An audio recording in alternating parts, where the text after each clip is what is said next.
Qu'est-ce qu'on peut retenir après la réunion qui vient de se tenir ici au bureau du quartier Ndosho, Monsieur Claude Rougo, président du conseil communal de la jeunesse Karisimbi?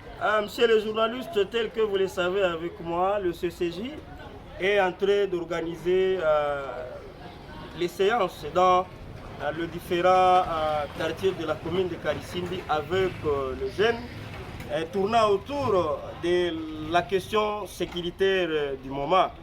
Et pour une meilleure précision, presque dans tous les quartiers, il y a l'insécurité qui est en train de battre les records ces derniers temps. Et nous, comme jeunes engagés, comme jeunes patriotes, on ne sera pas là uniquement pour contredire les autorités, pour fustiger, pour dénoncer, pour alerter, mais nous aussi, étant jeunes, responsables de différents comités de jeunes, on doit se poser notre question: quel serait l'apport des jeunes face à la situation sécuritaire actuelle dans la commune de Karisimbi et dans toute la ville de Goma en général. Et c'est ça même le sujet le vif de nos séances qu'on est en train d'organiser. Et l'objectif principal, c'est de voir comment susciter, initier les jeunes à apporter les rapports dans la recherche sécuritaire. Et en plus de cela, amener les jeunes à conjuguer aux côtés des autorités en vue de bouter l'ennemi mettant à mal la commune de Karisimbi hors d'état de nuire. On venait de parcourir certaines causes de l'insécurité au quartier Ndosho, ensemble avec les cadres de base et les commandants en place. Entre autres, il y a la prolifération de maisons de tolérance qui a été signalée. Il y a la circulation libre d'armes faite par les soi-disant faux Wazalendou qui sillonnent matin, midi et soir dans les différentes avenues du quartier Ndosho. On a souligné aussi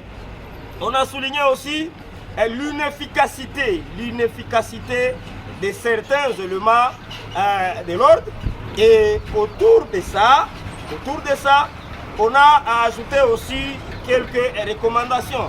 Celle de voir le plus tôt possible comment les autorités peuvent renforcer les effectifs de policiers, comment les autorités peuvent passer dans un plus bref délai au recensement de tous les militaires vivant au quartier Ndosho, de tous les militaires Wazalendou vivant au quartier Ndosho, et voire même les recensements de tous détenteurs d'armes à feu. Parce que cette circulation d'armes libre d'armes à feu au quartier Ndosho serait parmi les causes de cette insécurité totale qu'on est en train d'enregistrer. Au-delà de tout ça, comme parmi les missions du conseil communal ou du conseil local, il y a aussi celui de demander aux jeunes de multiplier les mécanismes de dénonciation, de multiplier les mécanismes des alertes auprès des services de sécurité.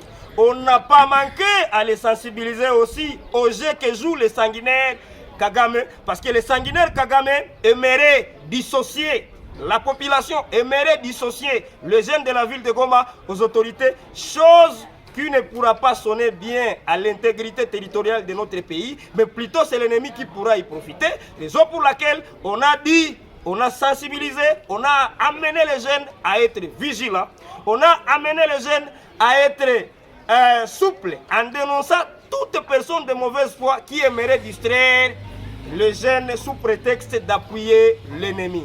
Nous tous, nous sommes dans l'obligation de conjuguer les efforts aux côtés des autorités parce que le seul dénominateur commun de tout le monde, c'est la recherche de la sécurité et la recherche de la paix. Et le seul ennemi de la République démocratique du Congo, et le seul ennemi de la population congolaise, de tous les jeunes congolais, c'est le Rwanda, un pays qui agresse la RDC matin, midi et soir. Enfin, on a demandé aussi au président de la République d'autoriser une guerre sans repli, une guerre sans relâche contre les agresseurs, contre les terroristes du M23 en vue de libérer les milliers environnant la ville de Goma. Une fois Kiroche, Chacha, Sake, Mushaki, Matanda, Kichanga, Mweso, Turuchuru est libérée, la ville de Goma sera désengorgée, la ville de Goma sera assainie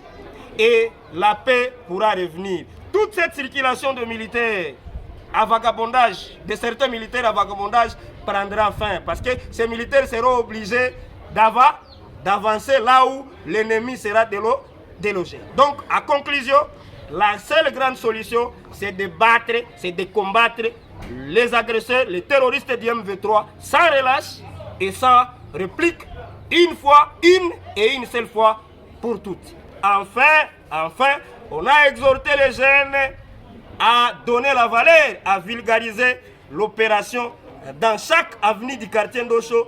Et cette opération est intitulée Junipate Amani Ndakusheta. Je vous remercie. Merci.